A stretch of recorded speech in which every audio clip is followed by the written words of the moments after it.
Greetings, my name is Clauneck, and I welcome you to the Temple of Clauneck.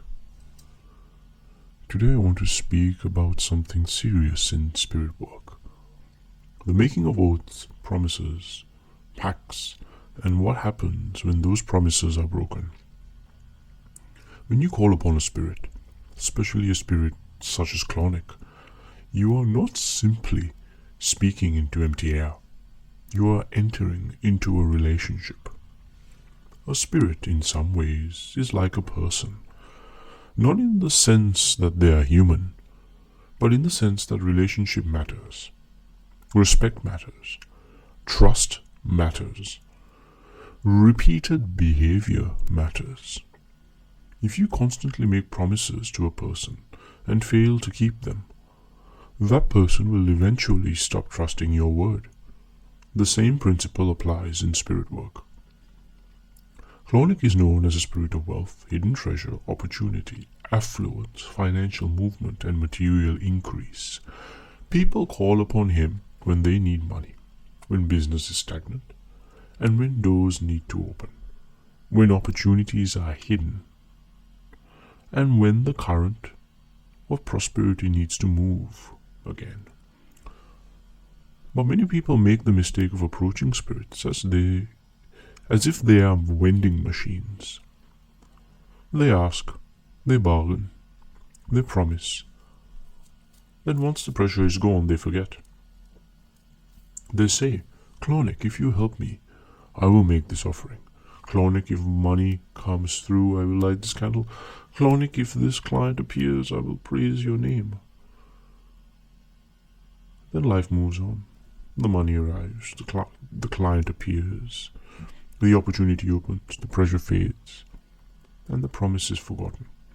This is why I strongly recommend keeping a magical diary. If you work with Clauneck, or with any spirit, write things down. Write the date. Write what you asked for. Write what you promised. Write the offerings you gave. Write the signs, dreams, changes, opportunities, synchronicities, and results that followed. Your magical journal is not just a diary.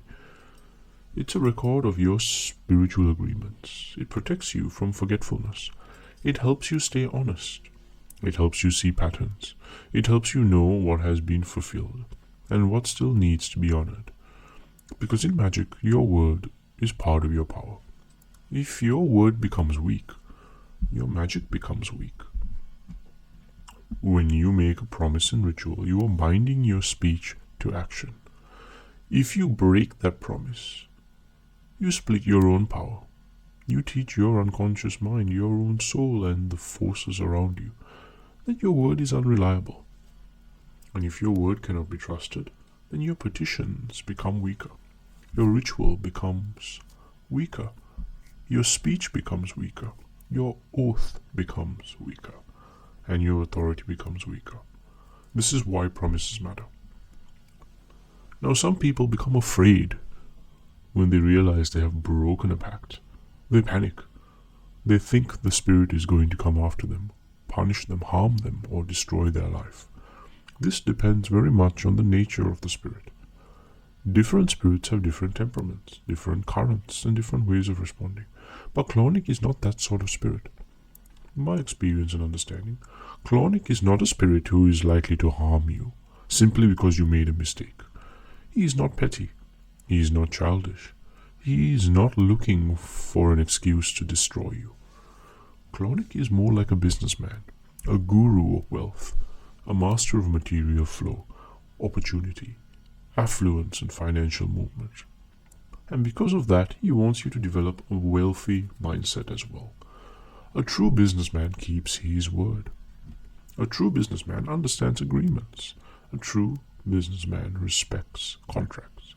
A true businessman knows that reputation matters. Integrity is key.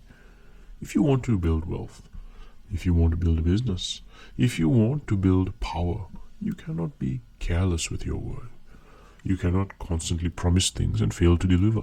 That is not the mindset of wealth. That is the mindset of disorder. So Clauneck may teach you this. He may not harm you, but he may take away that which he gave. He may withdraw the flow.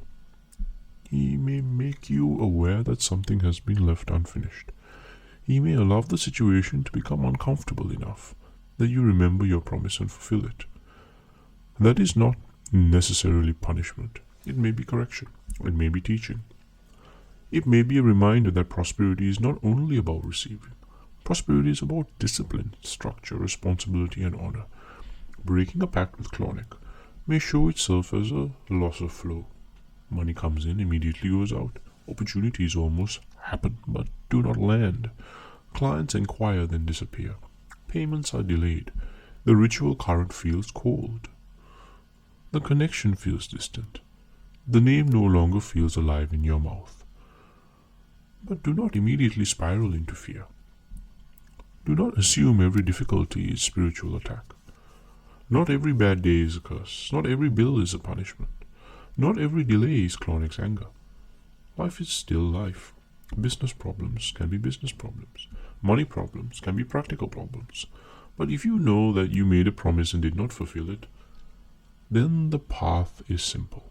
Fulfill it immediately. Do not wait. Do not overthink. Do not make excuses. Do not say, I will do it later. If you promised an offering, give the offering. If you promised a candle, give the candle. If you promised the incense, burn the incense. If you promise praise, give praise.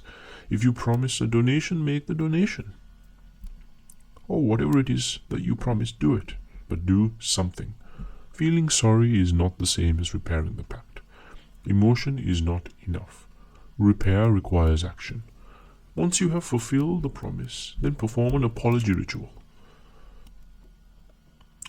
This is coming from a place of maturity, respect, and accountability.